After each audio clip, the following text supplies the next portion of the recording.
It's time. How did we end up making the same noise? I don't know. We must be very attuned to one another. Do you think that this time where we're the only people we've seen for months and months at a time, do you think it's brought us closer together? Yes. I think so too, actually. Yes. Yeah. I mean, the word codependent comes to mind. Look, we barely knew each other before quarantine. We have an arranged marriage. Yeah. Our two families put this together. Yeah. So, guys, welcome to the Stayfhomekins podcast. This is your after dinner podcast. My name is Paul F. Tompkins. My name is Janie Haddad Tompkins. I'm a comedian. I'm an actress. And we are a married couple living in Los Angeles. And this is our life. I got my weekend water. I got my Tito's tonight. You got your usual wines. My usual wines. Thank you, Usual Wines. Thank you, Usual Wines. One of our sponsors, guys, get $8 off. Yeah. Just get $8 off. Let me tell you something. Those Usual Wines people, they're on top of it because this is my second order from Usual. Tried to use our code again. Didn't work. I should set up an account so that I could Don't say this double on the dip. podcast. Okay, so basically after our date night, where we have dinner at home, we just sit and talk. And life's a little weird still. I don't know. We've been seeing more people.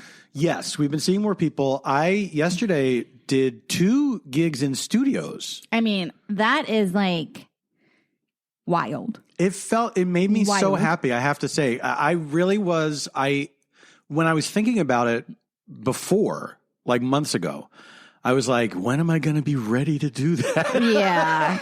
I really did imagine I'm going to take it really slow and all this shit. But it's just to rip the band off. So band off? Rip the band off. We got to rip off the band and do our own version of The Wait. Oh, that reminds me of that documentary that Robbie. I know. Okay. Well, it's sad. But I think after the vaccine, that really made the reality of that made me feel a lot differently about We things. are fortunate. Not everyone who's listening has probably, depending on where you are in the world and availability, we are fortunate that we have been able to be fully vaccinated where we are in California. Yes. And we're very grateful for that. Yeah. And so, yeah, I'm in a different headspace with it than you, I think, because we were talking about this before we started recording. Yeah, I'm having this kind of grief over pandemic life. Yeah. All I wanted the whole time was to get back to normal, get out and do stuff. Yeah. And now it's starting, but it hasn't fully cranked up, though, by the way. No, it hasn't. No. I had a callback last weekend and it was Zoom. Yeah. It was Zoom. So it's still, here's what you were going to say. Well, I think that I went through the same thing. And I think what it was that early on, the first thing that I had to do for work or something, the first obligation that I had seemed like such a huge thing. You know, it was now you're allowed to do this. And it seemed like a huge thing. And I think there was a sort of dread of, I don't know how I manage all these things that I used to do. How do I do it? You know? I mean, I feel like you're back, baby. I kind of feel that way. You're on. The last couple of days, I've been going back to the gym and been working on stuff and creatively I feel good. And, you know, it's been so the 2 things I did yesterday, 2 podcasts. I did this one. I don't know if I'm allowed to talk about it yet because I don't know if it's been publicized yet.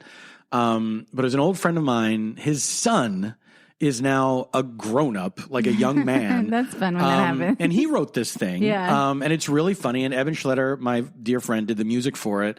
And longtime collaborator. Longtime collaborator. Once and future collaborator. Yes. And so I went in there and I was feeling kind of anxious about it because I put off my homework of learning the songs until the last minute. Okay. And so thankfully, many of them were very simple. I'm a fairly quick study, you know.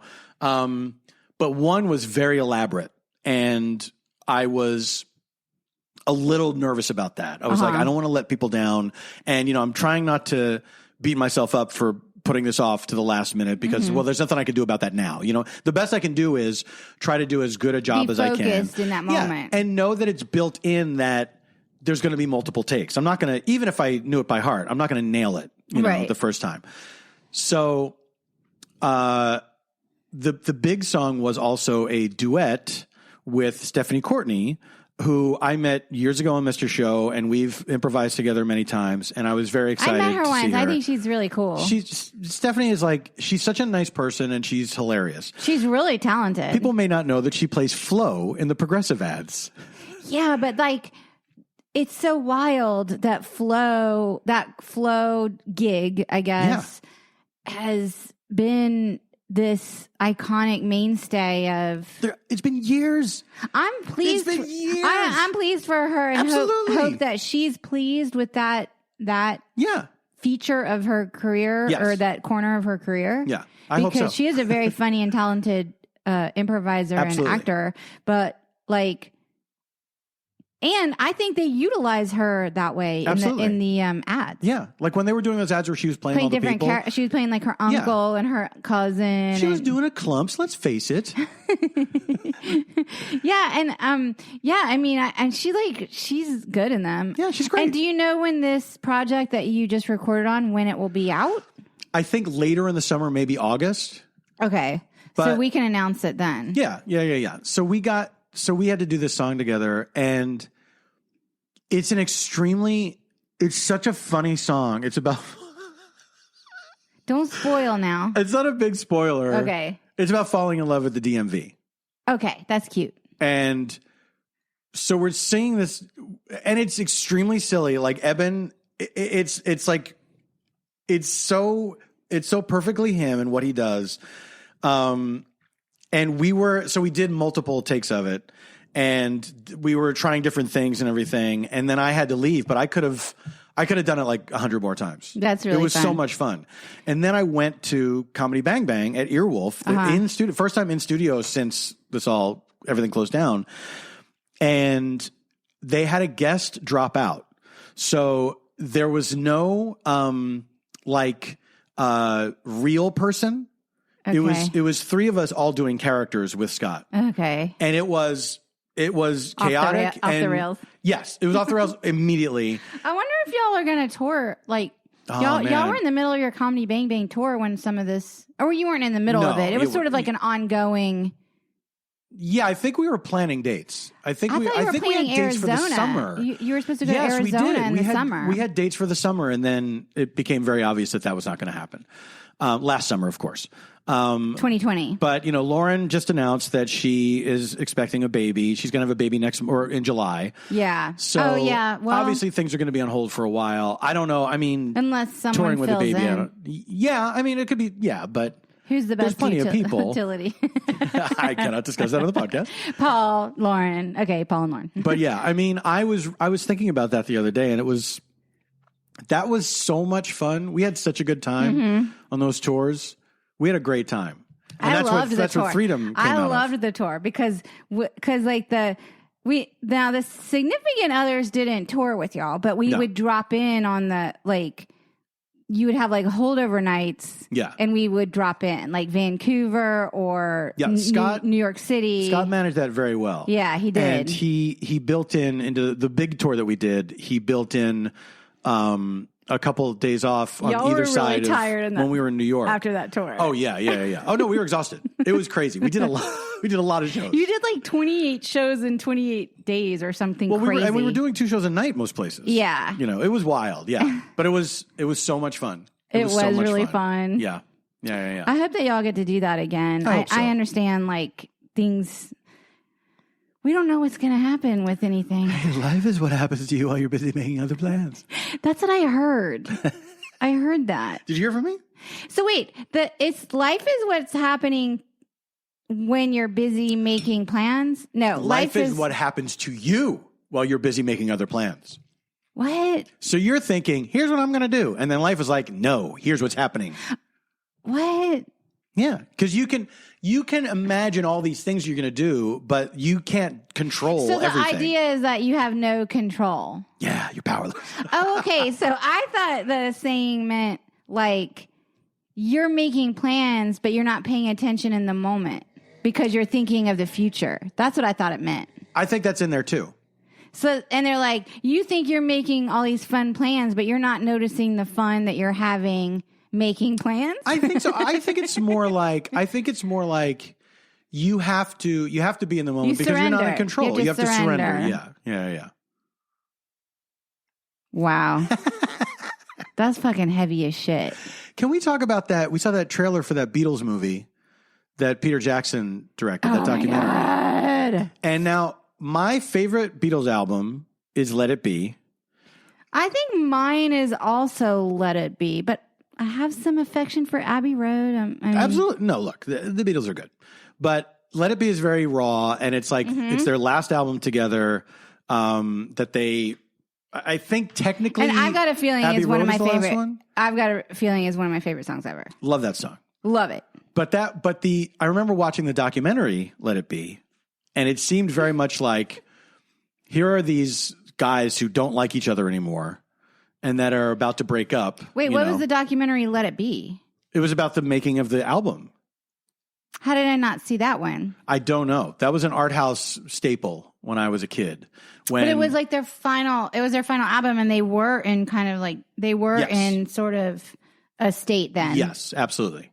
Because they do cover that in the anthology, right? Because the anthology goes all the way up to that, to the rooftop. What's so wild is seeing the trailer for the Peter Jackson movie. It's the same album that they're making. Moments of joy. They're like laughing and goofing around. They're obviously so much. like family. It's so wild, and it's like the synergy. It really shows you how narratives are controlled by filmmakers. I'm sure it was. I'm sure it's probably even like uncapturable. Like they're like the dynamic. Like it's probably like the most complicated. What they went through together and like the creative juice they had together. Like, I don't know. I have so much like affection for the Beatles. So yeah, I'm pretty much, and obviously Peter Jackson is amazing. Yeah. So I'm looking forward to seeing that. Well, that was on Disney Plus. It was like an extended sneak peek. Yeah. But it's going to be in theaters, right? Like, I think that they said it's going to be in theaters. Is it? I think so. I don't think it's just streaming. I think it's going to be in theaters. We should see that one in the theater. We should. We haven't been to see a movie in the theater in what? Like, that's not a thing that I have missed that much. Do you know what I mean? Well, here's the thing. I would also say because we don't go to the movies that often because it really is like there's a lot of things where you say it's not worth it. Like, well, also wait, remember when I bought us that giant TV in 2016? Yeah. So, okay, guys. Do y'all remember the 2016 election? Do y'all remember that? Because, okay, so this is funny. We were like, I was like, we're going to have a party. We're going to have a party, an election party to celebrate the first woman ever elected to the presidency in the United States. Like, this is a fucking historic, monumental night. I got all this fried chicken, y'all. I think I made that coleslaw, that secret recipe I'm not allowed to have, that my friend gave me and swore me to. I made all this stuff for this party. I don't think I know this coleslaw story. Oh, you don't know about the coleslaw? Can you tell me on mic or do you have to tell me off mic? No, it's just that, okay, so like Matt Saunders had this amazing coleslaw. And I was like, I want the recipe. And he was like, I can't give you the recipe because, like my mom will kill me or something. And I was like, what? Like, I really want the recipe. Like, I want to make this coleslaw. Right. And like, he's like, I don't know. He's like, do you swear? Like, you won't. Like, do you swear like you won't share it, the recipe? And I was like, all right, yeah. And so he did give it to me. But now listen, if you know Matt's mom, don't tell her. If you're listening to this and you know Matt's mom, don't be a snitch. I mean, so we had this party, and Paul was like asked last minute to do TV or something. Yes, it was at midnight. And it was a live I wish show. you had not done that because... Me too. It was a live show. Also, by the way, I was having a party. Yeah, I know. But it was like I was going to, because the thing tapes early, so I was going to be like, it broadcasts early. So I was like, oh, well, I'm going to get home in plenty of time to have fun with everybody. And as we were doing the show, we're on live television. It's a comedy show. We're supposed to be making jokes and everything. It becomes apparent that Hillary Clinton is not going to win and the other person is going to win. What is so funny about all of this in retrospect is there were like maybe 3 people in my life that were like, I don't think she's going to win. Mm-hmm. And I was like, no, you guys are crazy. Like, no way. Like, he's not popular. I was like, I don't think so, y'all. Like, according to the vote, that turns out not to be true. That turns out to be true. Yeah. Well, yeah, that's true. Yeah. I mean, and they're like, I don't know, like you're in this liberal bubble. And I was like, I am in a liberal bubble, but I have the internet and I get like other people's things. Mm-hmm. Like whatever. And I was like, I don't think so. It's not, it's not in the bag. And I just was like, literally, I guess I was convinced, but that week was leading up to it was a little weird because on my birthday, mm-hmm. that fucking Comey dude came out on my fucking birthday, man. On my birthday that year. Inconsiderate. And he was like, we're opening this investigation. And I'm like, you piece of shit. Like, you're not even supposed to be talking about this. Like, you're not supposed to announce these things. Mm-hmm. Like, what is happening? And then I was like, that Anthony Weiner, what's his name? Weiner? Weiner, yeah. Yeah. That guy, dude, he fucked up so much shit. That guy, he fucked man, up. Oh, man. That guy, he fucked himself up so badly. Here's where I get mad with like people who are like, oh, you're always trying to like cancel people on Republicans for their bad behavior, but you don't get rid of like your own people. And it's like, no, we do. Yeah. We totally do.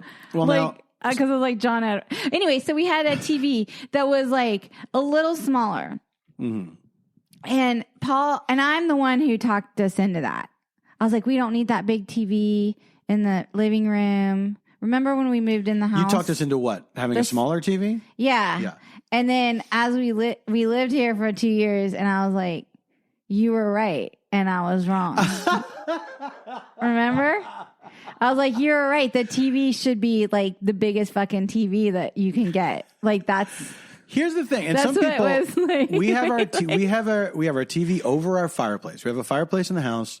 We have the TV over it. It's the only place it could go. Really? I know. Well, yeah, probably. I mean, the previous owners had it in a weird place. Over a fireplace. I kind of like it. Some people don't like that, and I know. And I get why they don't like it. I get it. Why? I get it. Why? Well, because you don't want to. I get why you don't want the TV to be the focal point of the room. Why wouldn't you? Well, that's the thing. Well, like I'm kidding. We're just honest with ourselves, and it's like, yeah, we watch TV. Like, why? We're not going to pretend. We're not going to put it in like a special room where we're uncomfortable or whatever. You know what I mean? Like we watch TV. We put it in the living room. Here's what's great about having the TV over your fireplace is when you have the fire going mm-hmm. and you're watching TV, you're facing the fire. Yeah. Now, if you don't want to be watching TV with the fire going, you don't have to have it on. You can be facing the fire. Very true. You know what I'm saying? Very true. So, yeah. So I was like, we got to get, before this big celebration of, for women. This historic. This win yes. for women. Yeah. We're going to have to get this bigger TV. And so we did. And then the party didn't go as planned. It was like people were bummed out. Neither did the TV show. the TV show didn't go as planned. I'm standing on this stage, and every time we take a break, we're getting more results. And it looks bad. And, and we're 3 hours behind. So we're like, we're in it for the long haul over here in California. But it was like, it was a weird numbing that was happening where it was like, I still have to be funny and make jokes and stuff. What was so crazy is like, he didn't want to win. He didn't think he was going to win. No. Well, look, I don't want to rehash the whole thing. Here's the thing is that I was going to say is, I mentioned this is something I wanted to pronounce on tonight's episode because I've been thinking about it. Oh, you have a pronouncement to make, not just a word you've been dying to try out. No, it's not a word. This is something I want to pronounce. Salve. It's not salve. This might be controversial. Oh, boy. But I have come to the conclusion because I had no conclusion on it before. Okay. Like I didn't know where I'm like this thing that's called cancel culture. Mm-hmm. Okay. Mm-hmm. Like I was like, does it even exist? Like, what is it? Like, it doesn't. It kind of doesn't. Call out culture exists. Yeah, absolutely. Call out culture. Yeah. But I have finally figured out my feelings on it. Okay.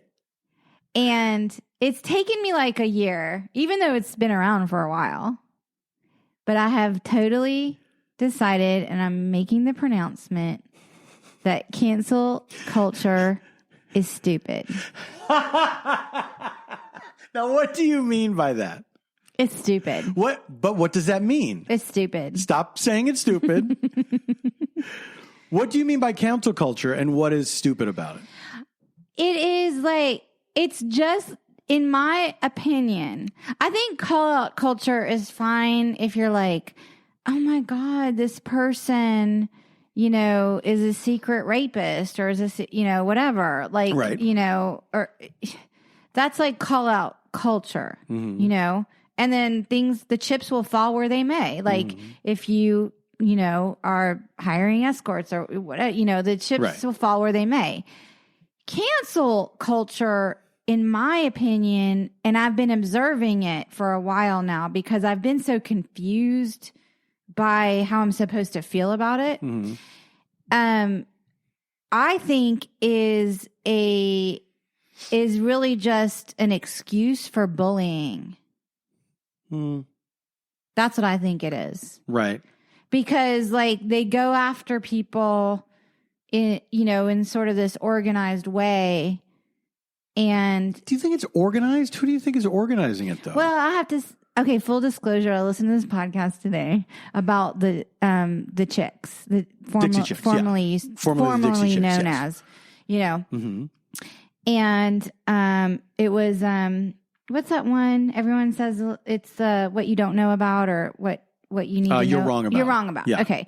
So, and of course that one piqued my interest because I'm a fan of the chicks. Mm-hmm.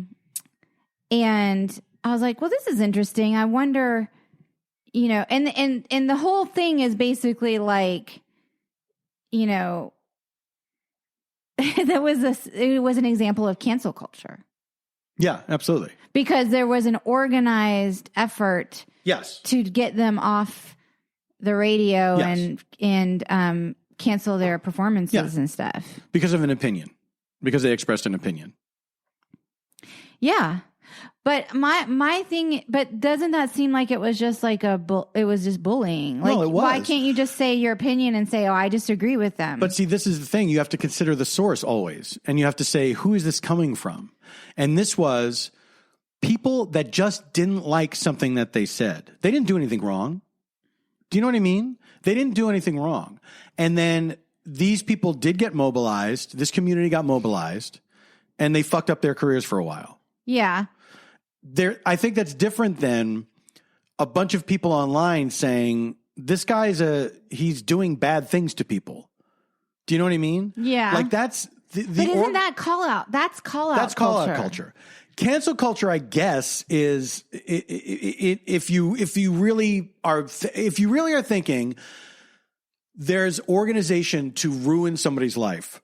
That is cancel culture, and that is strictly a conservative thing. And they did that. They do it They for did it people toward the that they chicks. don't like. Not and for Colin Kaepernick and stuff. Yeah. What did they do wrong? You know what I mean? They didn't do anything wrong. But they're going to boycott Nike because they're trying to organize a boycott against Nike because they use Colin Kaepernick in their advertising. Right. So that's the people that are the biggest complainers about it are the people that are the most organized about it and have the biggest grievances, over nothing. But that's why I think it's so stupid and we should just ignore it. In that sense, yes, it is stupid. And we should ignore it. And usually we can. I mean, it's been a long time since the Dixie Chicks. And I think the country has changed to a significant degree where I think it's harder to fuck with people like that than it used to be. Oh, because country has gotten their ducks in a row. Yeah, and they're in the 20th century now. That's not, I think they're in the 21st. I think they're easing into the 21st century. Are we in the 20s? Aren't we in the 22nd? We're in the 21st. We're in the 21st. Oh my God, honey, don't. I get it. 2021. That's right. Yes. No, but they've always been that way. And that was something I've learned. If you go back to the history of country music, there's always people protesting stuff through the music. Well, for sure. Absolutely. But they said something on stage in a foreign country. Oh my God. Yes. And now, what was funny to me was listening to this podcast a little bit. Was funny to me was they wanted to contextualize that era because if they said that today, it wouldn't matter. But this was at the beginning of 2003, and 9/11 had just happened in September of 2001, right? And and they did a good job of sort of contextualizing things that were happening, but I don't think necessarily they captured the mood. And I think that the hosts of that podcast were too young when this was happening. Yeah, maybe. But the mood of the country post 9/11 was total trauma. Yes, but this was compounded by the Iraq War, which was bullshit. Total bullshit. And most people knew that at the time. That wasn't something we discovered much later. They knew it at the time, but they did. But one thing they glossed over in the podcast was they did, they sent Colin Powell in front of that. Yeah. Council, the yellow cake. The committee, yeah. People don't remember the whole yellow cake uranium bullshit. Yeah. And that was a bald-faced lie. Absolutely. That didn't really, and then they burned that, CIA agent and Valerie Plante. People don't really remember all of that, in the context of what was going on. But people were completely, I mean, at least me, because I was in my 20s. Sort of. But in essence, I was a teenager. But I was living in my 20s. I was practically in my 20s. I was almost in my 20s. And, everything, it was the pandemic times a million, kind of. Yes. Here's what I'll say. Now, I haven't listened to the podcast. In terms of the way that the world Absolutely. stopped. Absolutely. I will say this. I remember in that time, right after 9/11, people still didn't like George W. Bush. But no one liked him when he was elected. No, this was a time when it was Rudy Giuliani is America's mayor and all that stuff. You know what I mean? And there were people that didn't vote for Rudy Giuliani in New York that were pleased that he took a leadership position. They were grateful to on him that day and on the weeks. But absolutely, yes, they found him to be a reassuring presence. Yes. And I was in New York at the time. Yeah. And everyone hated him. And then everyone was he fucking, was acknowledging the first responders and blah, blah, blah, blah, blah, blah. Yeah. But George W. Bush was never somebody that had the majority on his side. No. And I mean, I guess after 9/11, his reelection, he was I have a mandate or whatever. But after 9/11, he did. For a while. Yes. For a while. But and he took advantage of it. He exploited it. And we had that war in Iraq. Yes. And definitely at the time that the Dixie Chicks were saying on stage, we are ashamed that George W. Bush is from Texas. The Chicks, excuse me. By the time they're saying that on stage, People are not like, how can you say that about George W. Bush? It was the same people. Yes. It's the same people. Agreed. Who are, who like came after fucking Sinead O'Connor for ripping up a picture of the Pope. You know? It's like the same people that they want to silence women. They don't whatever. Yeah. So as far the as idea of like cancel culture in general to me is so fucking stupid. It's like, ignore it. Well, it is. Yes, exactly. It is like. Don't even respond. The chicks at the time, CuCkoo. Hi, CuCkoo. We're talking about cancel culture. What about CuCkoo Culture? CuCkoo Culture. We could all do with that, I think. I think cancel culture is CuCkoo Culture. I see, in a different sense. But my point is like, what was my point? Do you remember? Know. We're going to take a break. Is it time? It's not time. Yeah, it is. Guys, guess what? It's still May, and so we are still very proud. Being proud. We are very proud. We're very being proud of being sponsored by our good friends, Rare Tea Cellar. Go to rareteacellar.com. They are a store online based out of Chicago, founded in 2005, that specialize in the rarest teas and ingredients in the world. They are a gourmet, how shall I say, heaven? They're a gourmet heaven. I had one Twitter follower that follows our show talk about their butter. I was like, honey, get that butter. Use that discount code, HOMEKINS, capital HOMEKINS. And when I say capital H, I mean that's the only capital. It's capital H, lowercase, OMEKINS for 20% off. They are offering 20% off all of their offerings for the month of May, and time is running out. They sent us the most beautiful array of products. Here's what's exciting. I have been drinking their tea the whole couple of weeks that they sent it, and there is this like chocolate tea. The chocolate tea, you have to look it up. It is so good. Look it up. But here's what's helping me. I'm actually trying to reduce. I'm trying to drop my COVID-19. And I was like, maybe instead of just candy, I'll have this chocolate tea and it will trick my brain into thinking I'm having like a very rich and satisfying umami chocolate treat. And guess what?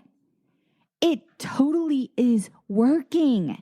They also have artisanal vermouths, which I can't wait to try. We tried the yuzu flavor pearls. They offer a pop of sour in martinis or salads, anything you like. Just go on their site. Here's the thing. Just do it. Just have like a beautiful array of products. They're fans of the show. They're a small business. Support small business and treat yourself. You know what I'm saying? Treat yourself. 20% off the entire month of May at rareteacellar.com. And that's cellar like CELLAR. Yes, like under the ground. Like it's like they have under the ground. They have like a cellar and you go under. Rare Tea Cellar. If you can be there, you'll find the tea there under the ground. And with that, Rare Tea Cellar. Magic spoon. Boop, boop, boop, boop. Magic spoon. Magic spoon. Magic spoon. Thank you for sponsoring our podcast this week. Thank you for sponsoring us. Listen, do you remember when you were a little kid and you would eat cereal? Are you kidding? I talk about it all the time. You loved it. I was like, get out of my way. I want that bowl full of cereal with milk. Yeah. Get out of my way. I'm going to sit on the floor and watch my cartoons. And I'm going to crunch and I'm going to swallow and I'm going to be happy. Now, you think you can't do that anymore because you're grown up. That's what I told you the other day. Yeah. I forgot we had this conversation.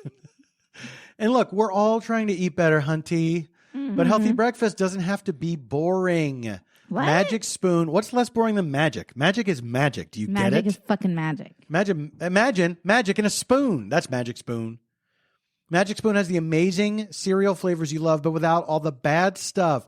We're talking 0 grams of sugar, 13 to 14 grams of protein, only 4 net grams of carbs, the enemy to us all, in each serving. That's only 140 calories a serving.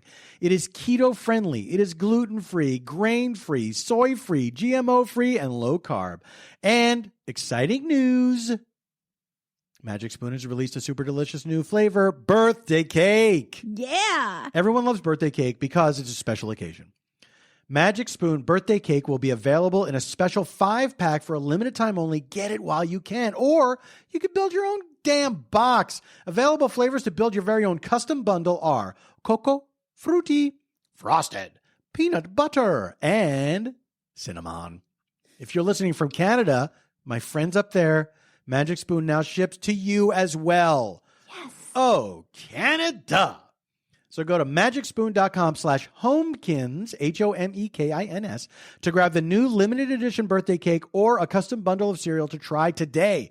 Be sure to use our promo code HOMEKINS at checkout to save $5 off your order. This offer is now good anywhere in the U.S. or the U.Canada, but only when you use our code at checkout. Magic Spoon is so confident in their product, cocky almost. It's backed with a 100% happiness guarantee. So if you don't like it for any reason, you can say it yelled at you. They don't care. Magic Spoon will refund your money, no questions asked. Remember, get your next delicious bowl of guilt-free cereal at magicspoon.com/homekins and use the home codekins. No, use the code HOMEKINS to save $5 off. Don't you laugh at me? Thank you, Magic Spoon, for sponsoring this episode. We love you. We love you. Have you ever wanted products that look simple, clean, aesthetically pleasing? Every day of my life. Well, let me tell you about Public Goods. What? They have a very simple look in your home. Everything is clean and calming. No bright colors or mismatched packaging. This is what I was talking about.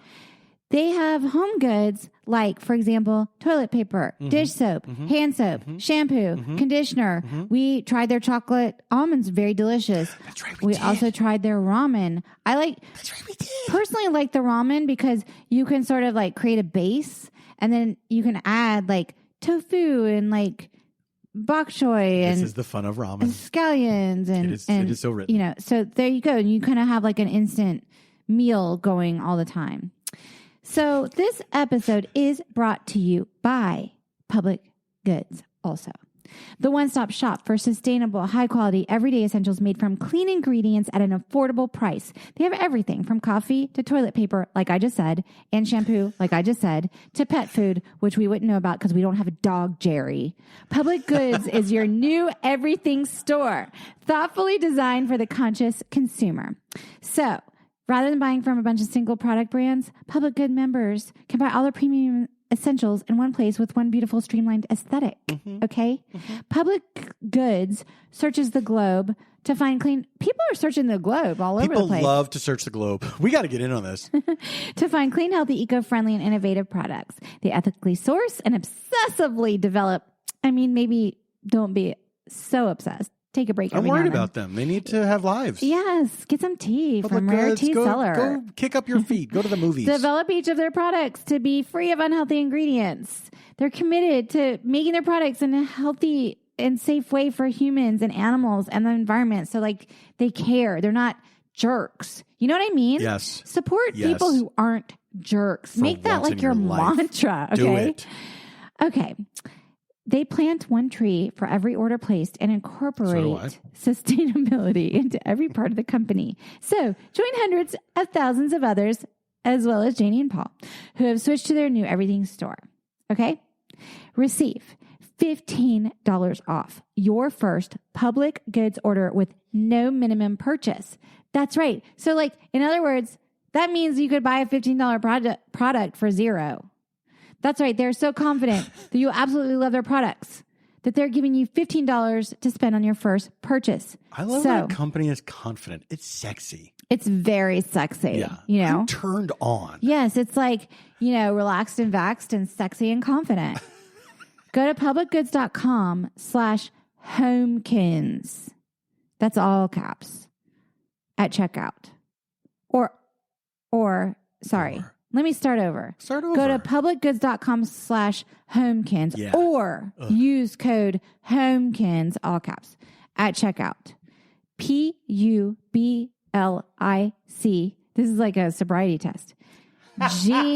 We're failing it. GOODS.com/homekins to receive $15 off your first order. We did it. Thank you, Public Goods. Paul's making fun of the way I was scooching my chair in. You were taking your time with your scooches. I think that was like 10. Okay, one thing I had to say before the podcast is over is that I did hear fine, cancel culture, stupid, blah blah blah. Okay, I did hear from some listeners, and I have been corrected from something I said in a previous. We have a correction. What is it? Apparently, the Smart News app that I use is not garbage. Really? Now, I wish you had told me this because you've been sending me a lot of Smart News links, and I'm like, I thought we established this was garbage. No, I do send. Well, can I tell you something I used to do? Sure.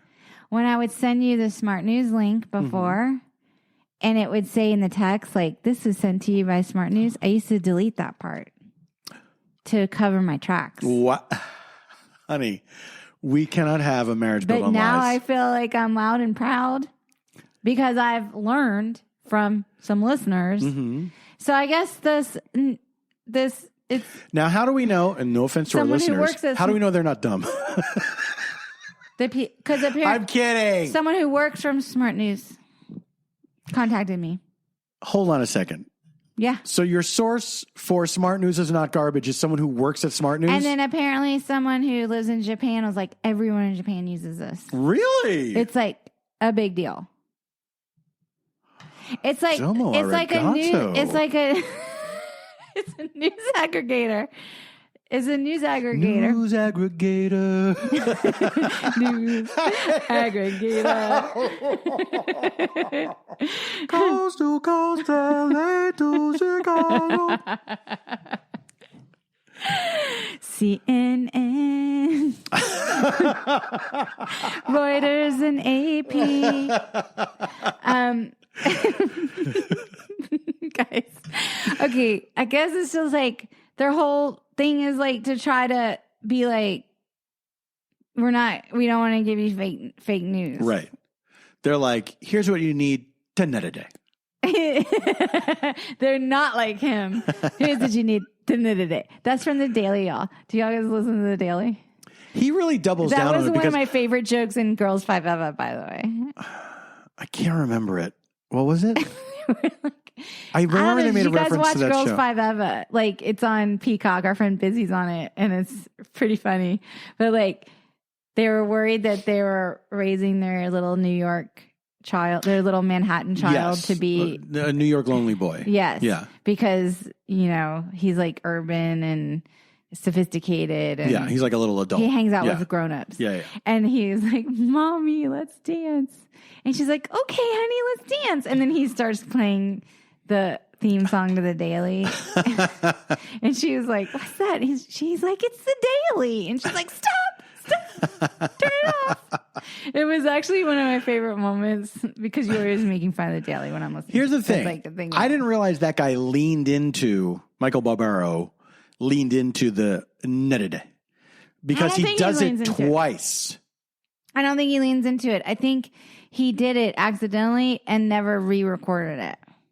No. He doesn't do it twice. He does it twice. He did it later in the show. The show had already been playing. And I think he says, here's what else you need to net a day. Which is going to get me to my next topic in a minute. Also, let me say this. Let me talk about let's say he did do it just once, and that was the recording. Why wouldn't you record it? Yes. Because because now it's like his thing. Now it's... Exactly. Exactly. He knows what he's doing.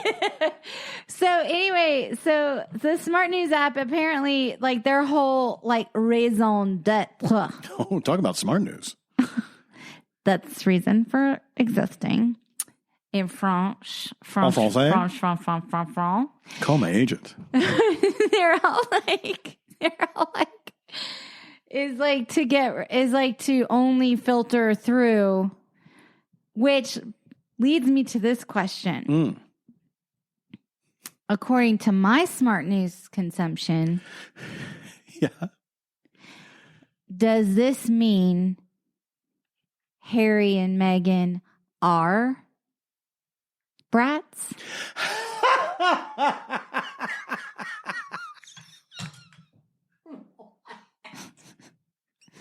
Because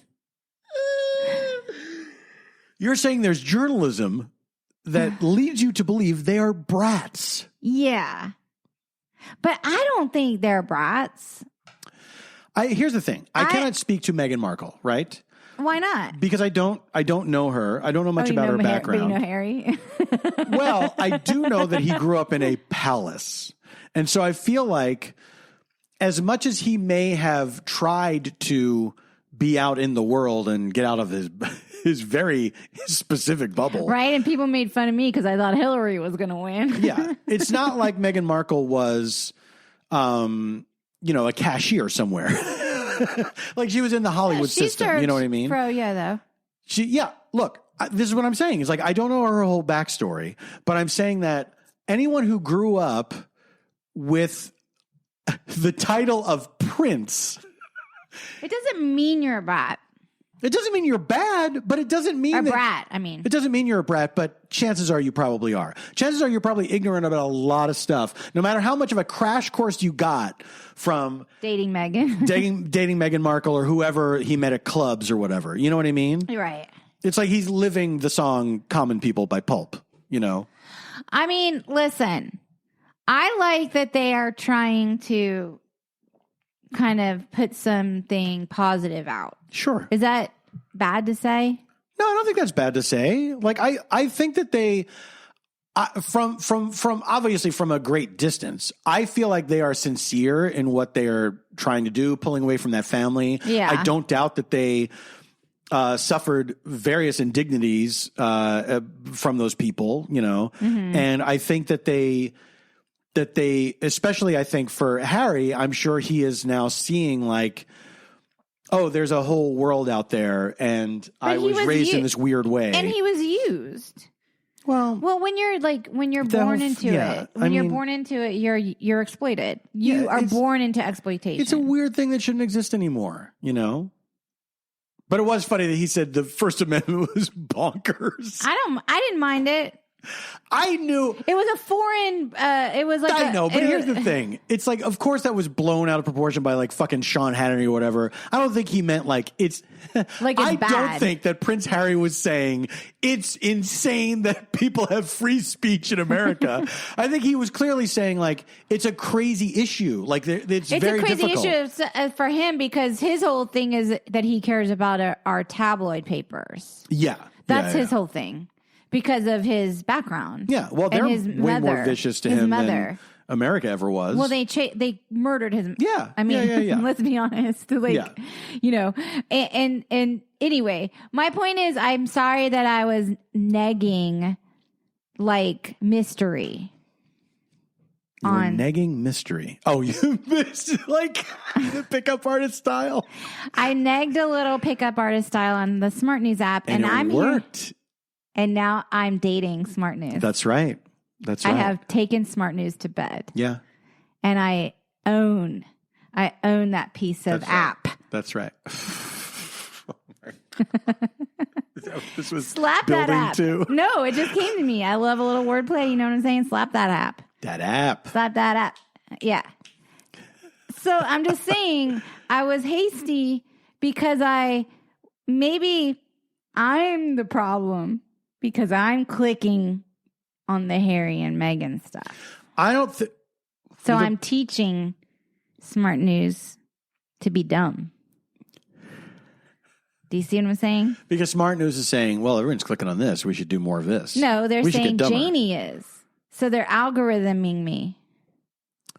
Oh, so the things that Smart News is giving you now is based on you clicking on a Harry and Meghan curiosity. article. Killed the cat. Curiosity killed my algorithm. Schrodinger's cat. It is true though. If you click on one thing, you're in trouble. You get all these fucking I don't care about this. I just saw that picture. I didn't know what it was. You're in trouble.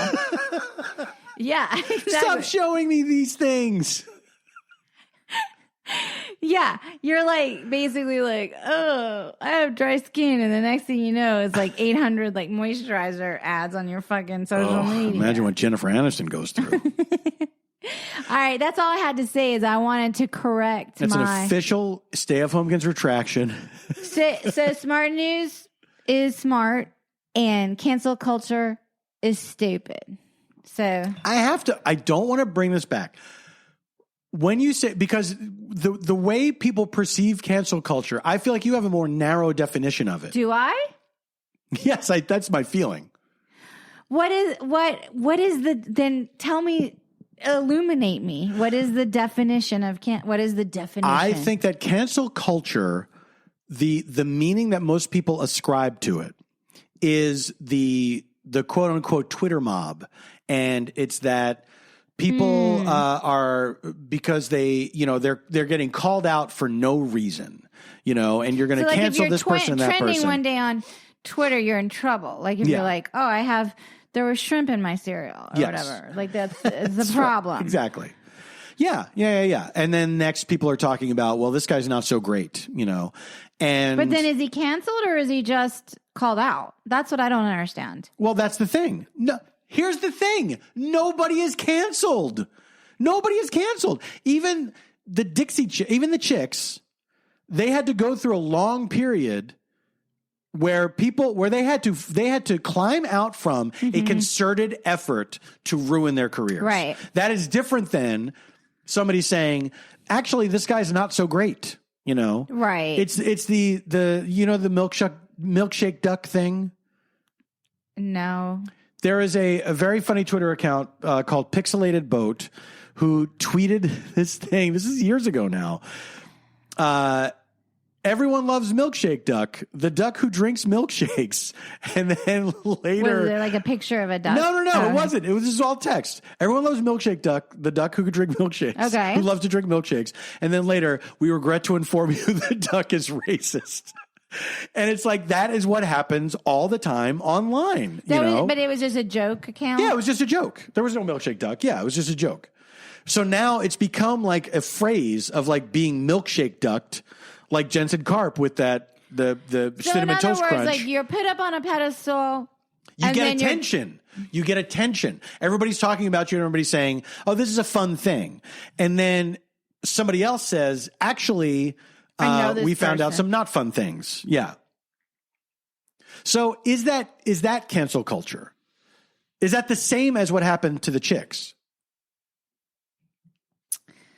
I would say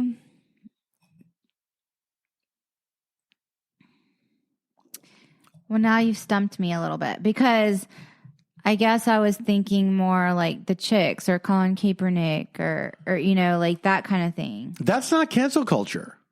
But they did lose they did. Revenue. But that's not what cancel culture is. That is conservatism. That is extreme conservatism.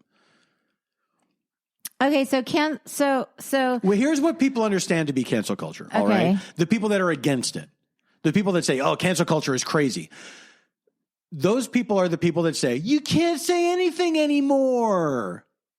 That's who gives life to the term cancel culture, and it implies people just want to do it for no reason. They just love canceling people. And it's no, you did a wrong thing and people are calling you out on it. No one's trying to end your career. So who's canceled? I mean, okay, let's go back to Me Too, right? Is Louis C.K. canceled? Would you consider that a cancellation? No, he's doing shows. Do you know what I mean? But people... This was a guy that admitted admitted to the stuff that he did. And then said, I'm going to take a long step back to listen after not really apologizing. And then, like 9 months later, he's just like, I'm going to do shows again. Okay, so like who's canceled technically? Has anyone been canceled? Sinead O'Connor. She got canceled. She got canceled. Because she ripped up the picture of the Pope? Yes. Yeah. There have to be other people. It's like throughout history, there are people that have gotten fucked over because they did something that a bunch of uptight people didn't like. Well, there was remember that one woman who like tweeted something and then on the flight she went viral and then she landed. That's a very good example. That is somebody. She tweeted something tone deaf that didn't like jive with her job. Joke, and it's like no one knows who you are. No one knows that you're making this joke. No one knows what you mean by this joke. Do you know what I mean? Okay. Like this is a great topic because humor online, if you know who the person is, you know their voice. Yes. You can, and they construct a thing very well. You can fill in the blank. You can fill in the blank and say this person is being sarcastic. Their intention is such. They're being facetious. Their intention is such and such. They're being satirical. But this woman was like a private citizen who said, I'm going to Africa. Hope I don't get AIDS. Oh wait, I won't. I'm white. That's like just out there in the void. Oh, that's what she said. Yeah, and it's like so. Then it gets shared around, and it's like. This person. What's funny is like if she tweeted that in like a few years later, people would be like, she gets it. Like she's woke. She understands. Maybe not. Maybe not. Like the tone of it has been so like replicated online that it's filled in a blank for her. Yes. But I think that's a valid point in some cases. I don't know if I honestly don't know. If she had tweeted that today, if people would have been like, I understand what you're saying here. Yeah, she's speaking out against white supremacy. She understands white supremacy. Right, but that's also the kind of shit that white supremacists say. Do you know what I mean? Yeah, maybe. There's a way to phrase these things. This is the crux of comedy. It's like you have to make sure that your shit is so well written. Right. That people understand the point you are trying to make. But sometimes those things don't hold up 5 years later, too. That's also true. And then you're kind of explaining, like, okay, well, at the time, everyone was like dragging. Yes, absolutely. I never said anything about Britney Spears or whatever, but people like dunked on Britney Spears or whatever. Years ago, we did stuff on Best Week Ever about the trans man. Do you remember the trans man? Like went on Oprah and everything? No. It was this guy who it was when a lot of people had not heard that term before. Uh-huh. And so. Transitioning or transsexual? Trans, yeah. People had not most people had not heard the term trans. Okay. And so this guy was saying, yes, I was born one way, but this is who I am. Mm-hmm. I'm a man. Okay. And he was treated like a circus freak by me too. Do you know what I mean? Mm-hmm. Like we made jokes about it. Like trans man, really? You know? People didn't understand because it had been so exactly. But actually, that's funny that you mentioned that because I just watched this documentary on Netflix, which can be one of my recommendations. Mm-hmm. It's called Disclosure. And it is all about how Oprah at the time was like, because we watched her interview with Elliot Page. Yes. And in that interview, Elliot Page was talking about that documentary and Oprah watched it to prepare. Mm-hmm. And it was about how trans people were depicted in the media and how damaging those depictions were and are because they are so misguided and fear-based. Yeah. And that, I think there was an Oprah, I don't think, maybe it was Trans Man. Maybe it was Trans Man, but they did show a clip of Oprah, at the time, not understanding trans life. And they showed this whole trajectory of media, some of which I had seen, that kind of like blew my mind because I had absorbed it and internalized it and didn't know that it was being fed to me. Mm-hmm. Like, for example, that movie Ace Ventura. Yeah. Yeah.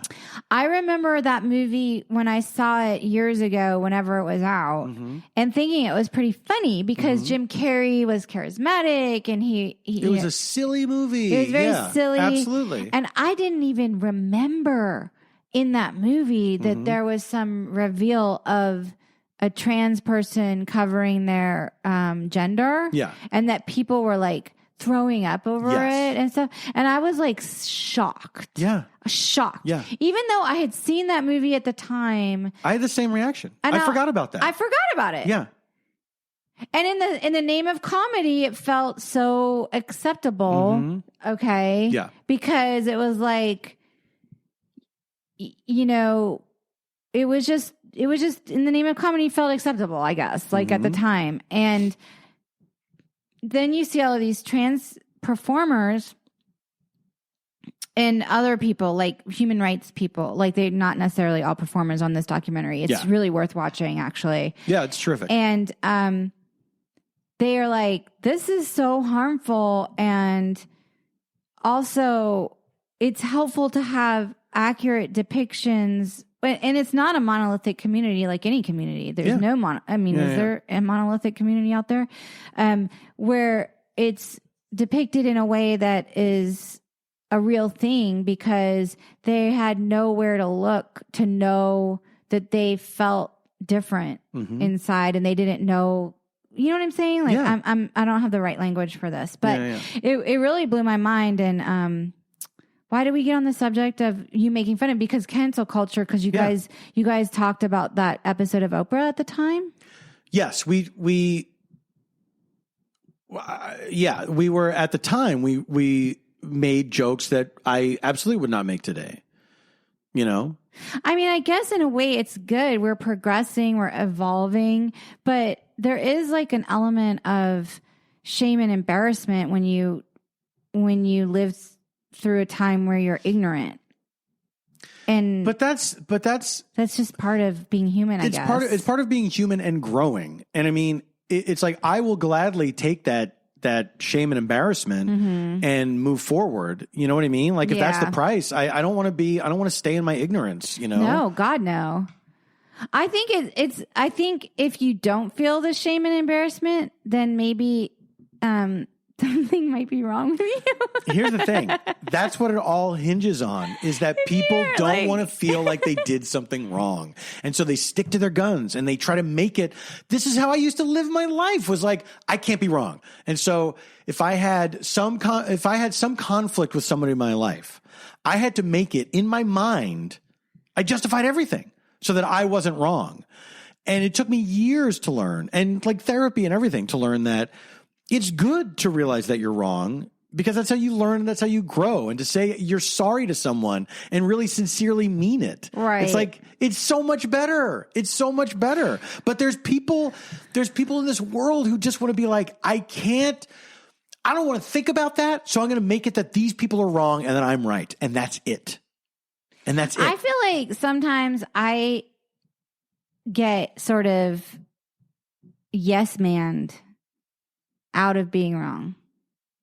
Like, I'll be like, oh, I think I did something wrong in this situation. And I'll be like, that's why it was so tricky. Like, it must have been because I was being this way or that way. And then you and my friends will say, no, the other person was wrong. Well, but that's true sometimes too. You know what I mean? And I'm like, no, I think I was wrong in that I presented something in this way, and I was too, like, I feel like my boundaries got violated because I was too available or I was too this way. And it's like, no, they shouldn't have been taking advantage of you or blah, blah, blah, blah. And it's like, well, no, but also like I get something out of it. Do you think that I do that with you? Sometimes. I think, really? I feel like I'm pretty even-handed with you. I feel like you're always trying to tell me, like, the other person is wrong. Probably 9 times out of 10. But, like, sometimes I'm, like, searching for, like, where did this interaction go south? Yeah. You know? Yeah. And I'm like, I think it was when I was, like, I said, call me anytime. I'm making shit up. I don't know what I'm talking about. But like, I'm saying like, I offered this or that. And then of course it presented in a way where they could walk all over me. Mm-hmm. So of course they're going to walk all over me. And then you're like, no, they should not. They fucking know better. They shouldn't walk all over you. Like a lot of times. But here's the thing. It depends on, I guess. I think that's a great example because there's two things that are true is that you are letting someone walk all over you, but that person also shouldn't be doing that. Do you know what I mean? But then you'll end it with like, you didn't do anything wrong. And that's true. You didn't do anything wrong. You were just trying to be. But here's what you could do differently the next time. It's not that you did anything wrong, I feel like I do a lot of things wrong. So do I. I feel like I do a lot of things wrong. So do I. And if anybody out there thinks that they do things right all the time, fuck you. And if people were to like scour my old jokes or tweets, like fine, whatever. I'm sure there's like horrible stuff. Yeah. Yeah. Actually, not sure there is. I think there's not horrible stuff. I don't think with you. I don't think I have too many bad things. Sometimes people are welcome to scour my Twitter. Sometimes I'll send you a tweet and I'll be like, am I allowed to say this? And then you'll say like, yeah, who cares? Or whatever. Don't you think? Absolutely. And then and I'm like, okay, or whatever. Look, people make mistakes. I think, is there a space in our culture for people to evolve? That's the thing I don't understand. Yeah. Do you? Yeah. Is there? Wait, do I understand it or is there a space? What are you asking me? I feel like there's sort of like, when you talk about cancel culture in the way that you described it, of like a Twitter mob going, after somebody or whatever, it sometimes feels like there is no space for somebody to grow. I completely disagree. Because I think that if someone demonstrates that they want to grow, that they understand what people are saying, they get it, and they're going to try to do something differently moving forward, I think that's I don't think that's not accepted. I think absolutely there are people who will always say, I don't accept this apology, fuck this person forever, because they got all like head up, you know what I mean? But I think for the majority, if you can demonstrate sincerely that you understand what you did wrong, and now this is not a mistake you're going to repeat because you have a knowledge that you didn't have before. A lot of times it's people that this is such a recurring thing. It's people that are trying to figure out their comedic voice. And so they do like extremely racist jokes, provocative. Shock comedy. Yeah. And they think people are going to get this because it's so absurd. But it's like years later, somebody finds this. And rightfully so, they're saying, this sucks. Why did you do this? Like that girl there was a girl who was like the Teen Vogue. I vaguely followed this because I don't read Teen Vogue, but like they hired her. Oh, yes. And she had posted in her past. Yeah. Anti-Asian, I think. It was like anti-Asian. And she was like, oh, I shouldn't. That was terrible. I'm not that person anymore. Yeah. But this is like a young person, which is unfortunate because there are all these people that are growing up on the internet. Yes. Under a microscope. That's fucked up. I can't imagine. But it's such a weirdly common thing that people are doing this stuff to try to be outrageous, to try to be provocative, to try to be funny, whatever. Try to get retweets. They want to get some kind of reputation for being, outrageous. What's so funny to me is like something we're talking about almost two different things. Like you said, the Twitter mob, blah, blah, blah. Yeah. The chicks in Colin Kaepernick, they didn't do anything wrong. No. They didn't do anything that required any apology, in my opinion. No. Other than some explanation, I guess. The chicks came out and said, obviously we respect the office of the presidency. We're just against the war, blah, blah, blah, blah, blah. Guess what? In America, you don't have to. You don't have to. You can say the president's a fucking asshole. In America, you don't have to. Exactly. That's what's great. But I guess they are from Texas. He's from Texas. Yes. There's like a country music thing, blah, blah, blah. Colin Kaepernick exercising his free speech. And not only doing that, but carefully thinking how he was going to do it. And he approached various people. Like, what is a way that I can do this that won't be disrespectful? He talked to fucking veterans, and they said if you kneel, that's like that. You're making your statement, and it's not disrespectful. Oh, see, I didn't even know that part of it because I don't really watch football. But like, we're like me. We're talking about what? Not like me. You're always watching football. Always watching football. Well, I'm just saying, like, I just love concussions. like, you like TBIs. Love them. Just like people who do say things that are objectionable that do require apologies because it does hurt people. Like, did the chicks hurt anyone? No, they didn't. They did. Can you imagine somebody be like, that made me cry that you said that you were ashamed George Bush was from Texas? It's fucking ridiculous. Yeah, it's so stupid. I think it's because they were women. That's obviously a huge part of it, right? Oh, yeah. Yeah. Yeah. You think they fucking do that to Bruce Springsteen? Yeah. You think Bruce Springsteen, he can go out and say whatever the fuck he wants because he's a white dude. Yeah. With him, all they do is they just take his songs and make it mean what they want it to mean. I mean, whatever. Anyway, I still think cancel culture is stupid in a way because... But what is it? It's not the same thing because the chicks thing is not the same thing. It was a boycott. It was a boycott. Yeah. It's not the same thing as the quote unquote Twitter mob, And look, yes, there's a bunch of people. There's absolutely pile-ons that happen. Absolutely that happens. But I think like in most cases, it actually is deserved. It's like people that are saying, this is fucked up. You know what I mean? It's not people blowing things out of proportion. From what I've seen. Maybe I'm wrong. But not from what I've seen. Saying something is fucked up is different than like, you deserve to die or you need to go in a hole or cave or that's like people that's bully. That's bullying. That's not the same as saying like, okay, Kevin Hart had all this homophobic stuff in his stand-up. Yes, I recall that. And then people are saying, oh, this is who you're going to let host the Oscars? Because that stuff was not funny. It was not funny. Well, do you know what I mean? It was it was like cut and dried homophobic. There was no nuance. Yes. It was like just flat out and homophobic. That's actually the difference is saying I'm ashamed that George W. Bush is from Texas. Yeah. Is way different and way milder than saying I don't want my kid to be gay. I don't want my kid to be gay. I don't want my kid to be gay. Tracy Morgan was like, if my son told me he was gay, I'd stab him. Like he did? Yeah. When did he say that? Oh, he was canceled for like a weekend. But why? When did he? Like in what context? In stand-up. He was doing it in stand-up.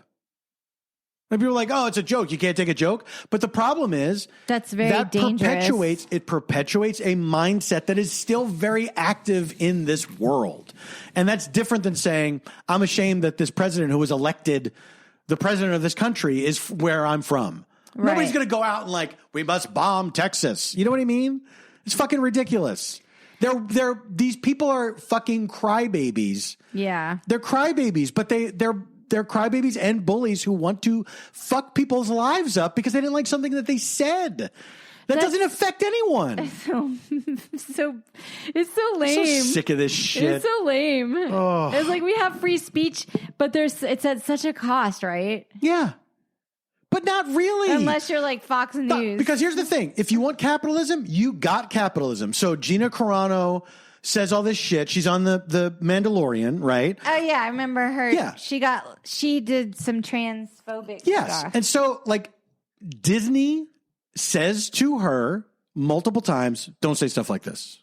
Oh, by the way. And then eventually they fire her. We're like a huge multi-gazillion-dollar corporation that's paying you and we're allowed to say. It's a business! But like, that's the thing. You weren't born to be in the Mandalorian. Like, honestly, like, if you're a Disney star, you're going to be given some parameters, period. 100%. They're not going to hire Louis C.K. Louis C.K. How you say Louis C.K.? Like they're going to hire like a more wholesome. That's just how the Disney franchises are. Yes, exactly. Like that's like. This is a known thing. Since the beginning of the planet Earth. Yes, exactly. Yes. This is their corporate line. This is what you can do and what you can't do. We have actual people of all stripes that enjoy Disney and we cannot afford. That's why country music is becoming inclusive? Money. Money. Exactly. That But somebody also once there's said, amazing diverse country artists that have not been of course. put forth. Well, but that's because of money too. You know what I mean? But now they're because they know there's money to be But had. now they understand that because they Lil fucked Nas up. X, they pretended that they didn't like that, but then they saw the receipts. So here's the thing. Wait, they said they didn't like Lil Nas X? Yeah. I don't remember that, but That it wasn't really a country song. There was a lot of resistance to that. And that's why Billy Ray Cyrus, anyway, look, we got to whatever. The country thing, people are always saying country songs aren't country songs. That yes, is like exactly. it baked in. Exactly. That's baked in. Yes. And guess what? Most of them are not. All right. We got to wrap it up. Do you have recommendations? You were going to give your recommendation of, was it Disclosure or was it something else? Well, I mentioned Disclosure, and that is one of my recommendations. Mm-hmm. What was I going to recommend? Was it a miniseries? I am enjoying Hacks, but I think I recommended it on the last one. Did you on really? HBO Maybe you did. Max, because I really like it. All I right. really am liking it. Yeah. But I feel like you go ahead and recommend it, and I'll remember mine. I don't have any big recommendations, except I will tell you that the Neighborhood Listen is coming back. Okay. My podcast that I do with Nicole Parker, where we take next door posts and you improvise. use them as improv. Funny. It's a comedy. It's a fun, and you'll have a comedy improv guest. Yes. And we just recorded our first episode of the new season today. Which is amazing news. It was so much fun. It was such a good time. I love Nicole Parker. I think she's amazing. Terrific. She's terrific. One of the most amazingly talented people I've ever met. So that will be coming out pretty soon. I think maybe next month. I think in June. And it's you'll have out. a date to announce. Yes, for that absolutely, soon. absolutely. Yeah. Oh, that's exciting. Okay, here was my recommendation, you guys. Okay, so we have we've been watching The Mayor of Easttown on HBO, starring Kate Winslet, and it's been the talk of the town. SNL even did a sketch on it, and they do a very specific Philly Delco. They call it Delco. I didn't. Yeah, Delaware County. Yeah. Okay, Delco accent, and so I listened to the most recent episode of the Radio Times podcast where they had the dialect coach for the mayor of Easttown and a very studied linguist professor on specifically talking about the Delco accent, and it was really fucking cool. It was great. I loved it. Yeah. And your friend was on. They played a clip of your comedy friend that does like the Philly, like. Oh, Christine Nangle. Yeah. Remember they were like, oh. She did this really funny video when that stupid Four Seasons construction, Four Seasons landscaping press conference happened. Yeah. Christine's great. Yeah. Yeah. Anyway, it's not a comedy podcast. It's more of an educational podcast. Yeah. But if you're interested in dialects and sort of the process of acting and stuff like that, and that specific, which was making me laugh because they were like saying all this stuff, and I'm like, "Hey, Paul, that's you," because they were like, "Oh, like they don't say like go ahead, Nesta, like go ahead," because you say go ahead. Go ahead. Yeah. That's like a big Paul thing. Yes. And I'll be like, go ahead. Go ahead. Go ahead. It's like a thing I don't even think about, but you are endlessly amused by whenever I say it. It's like you're y'all. It's like I'll say y'all, and then he'll say, "Go ahead, Go ahead. go ahead." Yeah. Anyway, that was my recommendation, you guys. We are at Stay of Homekins on Instagram, at Stay of Homekins on Twitter as well. Keep those emails at stayofhomekins@gmail.com pouring in. I've read every single one, and I've shared them with Paul as well. I'm sort of like the front line. She's the filter. So I I don't be get the it. She filters out all the hate mail. Paul, I hate you. Which is funny because none of it's really directed at you. I'm a man. We have done a slight tweak to the angle of our podcast. We are the after dinner date night. Yes, Hollywood couple. we've removed all pandemic and coronavirus and It's quarantine still going on. We just references from our graphics. We just and everything. want to evolve. Yeah, well, things are starting to open up, and it's like Where we live. Yes. Yeah, where we live, and in a lot of places. So let's concentrate on that and less on what happened before. Let's talk about the conversation. Let's keep the conversation going, guys. I mean, we're here. We're here. Get used to it. We're here. Get used to it. All right. We'll be back. Stay safe, stay sane, and stay strong.